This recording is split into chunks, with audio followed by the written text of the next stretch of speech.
Coming to you guys from the Toyota studio here at Radio Row in New Orleans. I am Robert Mays. Joining me today, it is Carolina Panthers quarterback Bryce Young. Bryce, how you feeling? Blessed. Thanks for having me on. I want to ask you, I'm going to get into this because I have one in mind. What was your favorite throw of your season last year? Dang, that's a good question. Favorite throw? I say the one that was like the most fun was in Tampa. It's like the last touchdown we scored in regulation. Admittedly, at the time, it felt like a potential game winner. Didn't end up going that way. That's life. But that was like it was a fun moment. It was like a good 2-minute drive down something to go try to win the game with however many seconds left. And it was fun. I kind of got to see it. It's rare, like when you're in the pocket and you make a throw from the pocket, like you don't a lot of times get to see the full picture. There's Sure. a lot you don't see, and then a lot of times you throw the ball, you don't really get to see it caught. If you do, it's a really small view, but I was able to step up and see like everything, and like I kind of threw it and saw everything happen. So it was a fun moment. You had a whole shot to Jatavian in the final game of the year where it's cover 2 and you just rip it down the right sideline. Yeah. And how decisively you made that throw was very telling to me. And I think really down the second half of the season overall, you were just playing with such confidence. And I'm wondering, when do you think that really clicked in? Like, when do you feel like, all right, I see it now in the way that I've wanted to see it? Yeah, I think it was really I think it was gradual. I think especially during that the second time playing. For me, I was just able to get more comfortable and grow in the system. New coaching staff this year, so I was learning a new system, and you get the reps in training camp and in the off season. But the game is different as far as just taking ownership of the system. And the more reps I was able to get playing in that system, the more confident I was, the more comfortable I grew within, and the more I embraced it and was kind of able to make it my own. So I think just it was gradual, but just as I was able to kind of, in that second half, I was actually able to spring multiple games together playing. I just felt more and more comfortable in the system.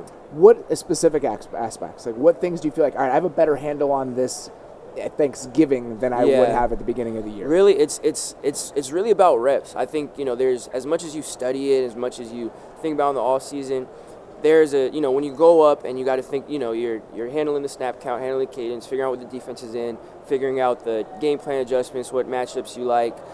You're seeing the presentation and figuring out, all right, what can come from that presentation. All that's happening simultaneously when you break the huddle.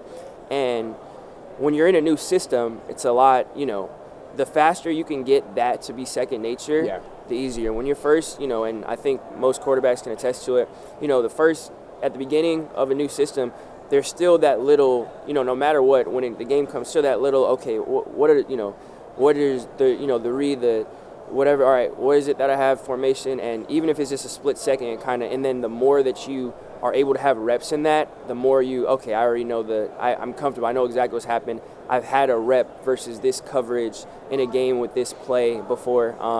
And when you have game reps of that and it's played out, you kind of, all right, I know what they're going to be in. I know it. I'm pretty precise on where I'm going to go with the ball. I know if that doesn't go down, someone trips, have my outlet, whatever it is. But those game reps are super invaluable. So just being able to accumulate those, you see, okay, even it's a little different.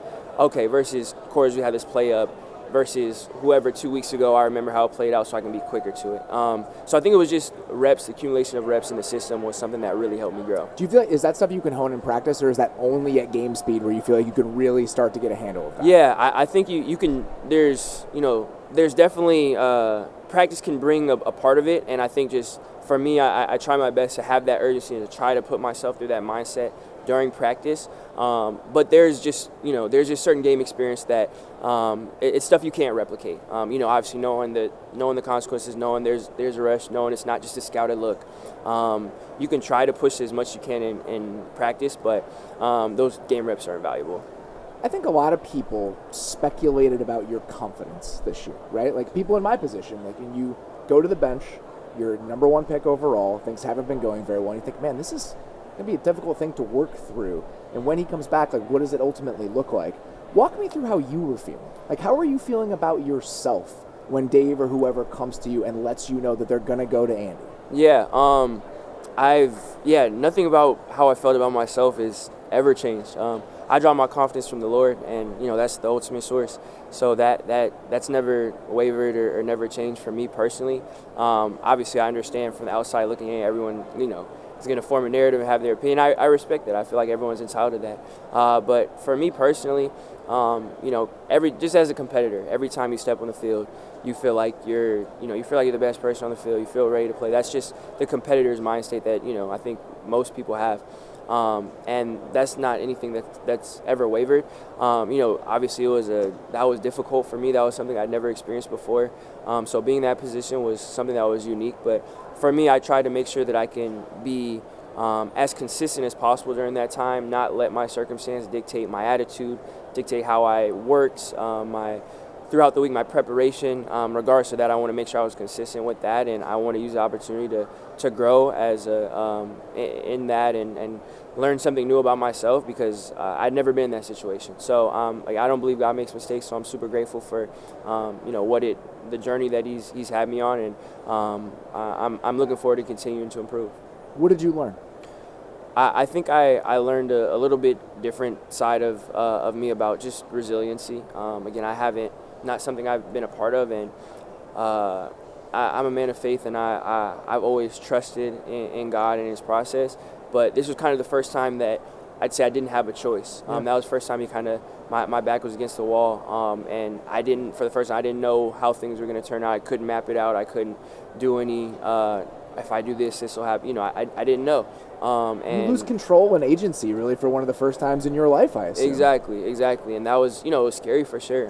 But I was able to, nothing to do with football-wise, I was able to grow as a person. I was able to, grow in aspects of my faith that I just wasn't able to exercise before. And again, I'm super grateful for that. And I was proud of my consistency behind the scenes of just being consistent in my preparation, the little stuff, things that I was doing before that I knew was I'm doing this to have an edge on Sunday. Even though I wasn't sure if anything would come of it on Sunday, I challenged myself to still do it, and I was proud of how I accepted that. Who did you talk to first? Like, when you heard about it, who'd you call?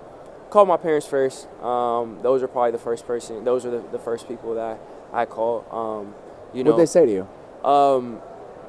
They were just super encouraged. We didn't talk about football. It was just they just were telling me that they love me, and that they just to trust in God. My parents they love me a lot, so obviously they were probably, I don't want to say they were more, they probably were more upset. That's not surprising at all. Yeah, I mean, total sense. I was at least, we probably felt, but like they were more outwardly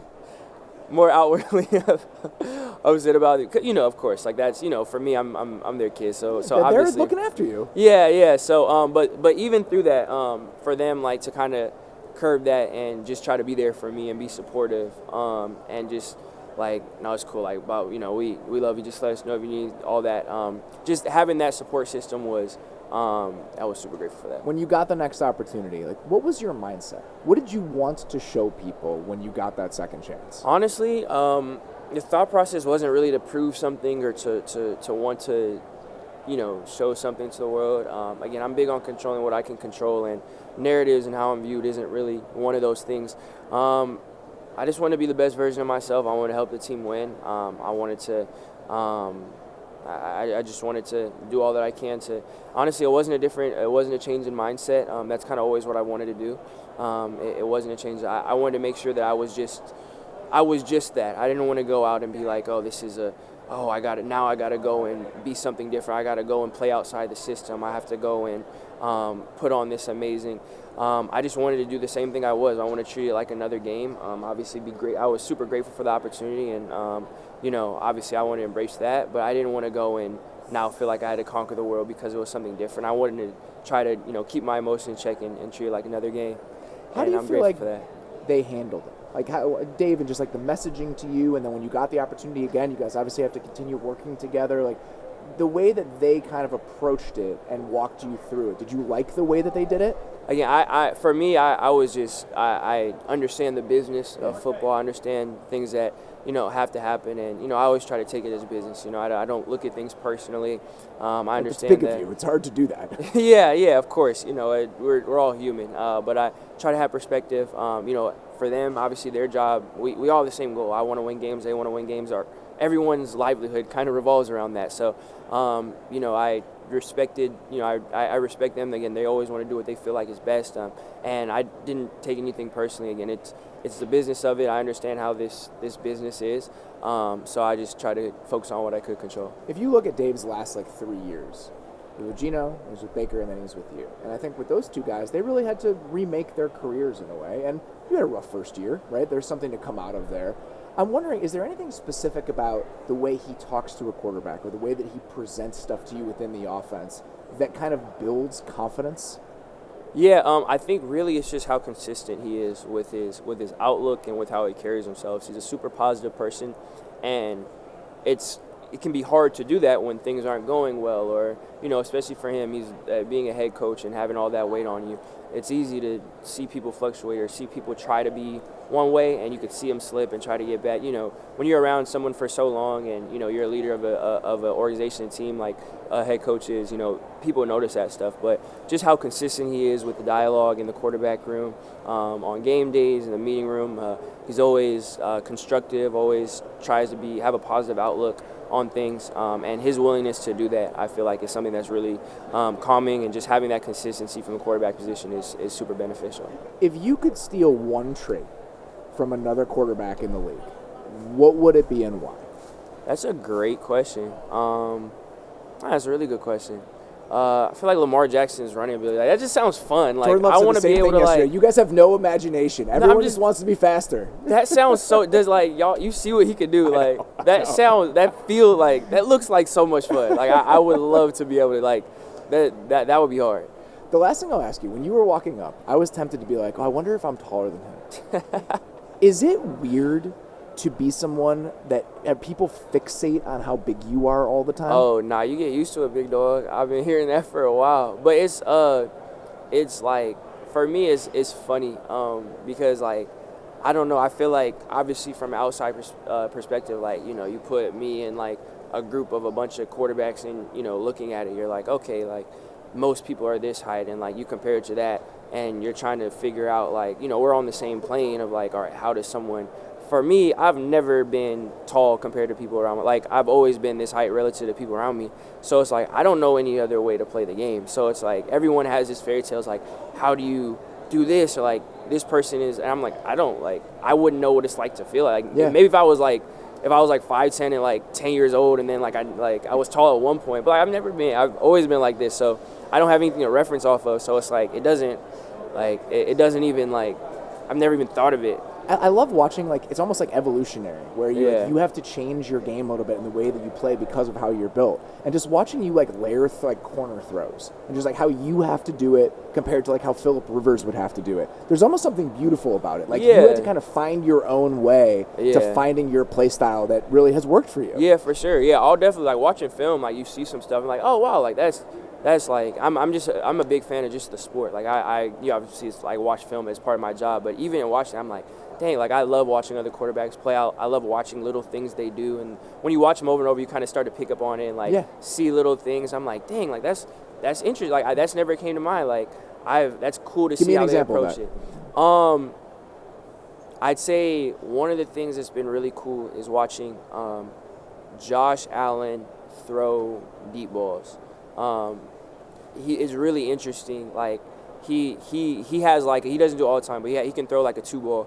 Like, far down the field. And I've seen people do it kind of like sneak it by someone quick, like in where you throw like a quick fly, like 15, 20, and just get it up and down. But he'll wait for, like, he'll be 35, 40 yards down the field and just throw like a 2-ball as a go. And like, I understand the, like, pros and cons, but it's you mean like, a level 2-ball is what you're referring to, right? Yeah, a more firm, not a lot of arc. Yep. And he'll just bullet it in, I guess, is like, and like watching someone do that is like really like, it's really interesting. The manipulation is really interesting. Exactly. Yes. It's like, man, like, I've thought, but it's like, that's being your comfortability level. And also, like, yeah, that seeing that stuff is like, just from my perspective, I'm like, wow, that's really cool, just as a fan of the game. That's not surprising at all, because watching the touch you put on certain throws, I can tell that's something that's important to you. Like, you work on that. So the fact that that's interesting to you is not surprising at all. The last thing I'll ask you, your foundation, the work you do with your foundation, what are you guys up to right now? Yeah. Just tell people a little bit more about that. Yeah, Young Nine Foundation, we specialize in, we're in the mental health space, and for everyone, but really our big focus is on the youth, just promoting the importance of mental health and mental wellness, and really wanted to destigmatize mental health at the younger age. A firm believer that, regardless of your occupation, your walk of life, whatever it is, it's something we all are ongoing dealing with, ups and downs. We all, just as humans, can relate to that. So no matter what it is, just having the communication and providing resources. And then recently shifted a little with the fires in SoCal, the Alcina Pasadena fires. I'm from Pasadena, so it's close to the heart. It's part of our community, and there's a lot of people so many people lost everything, has been displaced, and obviously it's national news for a day or maybe a week, and then obviously it's how news works, you go on to the next thing. But for the actual members of the community, this is life-changing. It'll be physically, it's years, but emotionally, you lose stuff you can't replace. It's a life-changing thing. So right now we're trying to support the community, people who have lost homes and lost everything, with resources, transportation, just to keep people in the community, keep people able to function. So that's been big on our hearts recently as well. Awesome. It sounds like a great cause, and I sincerely appreciate the time. It was really good to chat with you. Thank you. I appreciate you.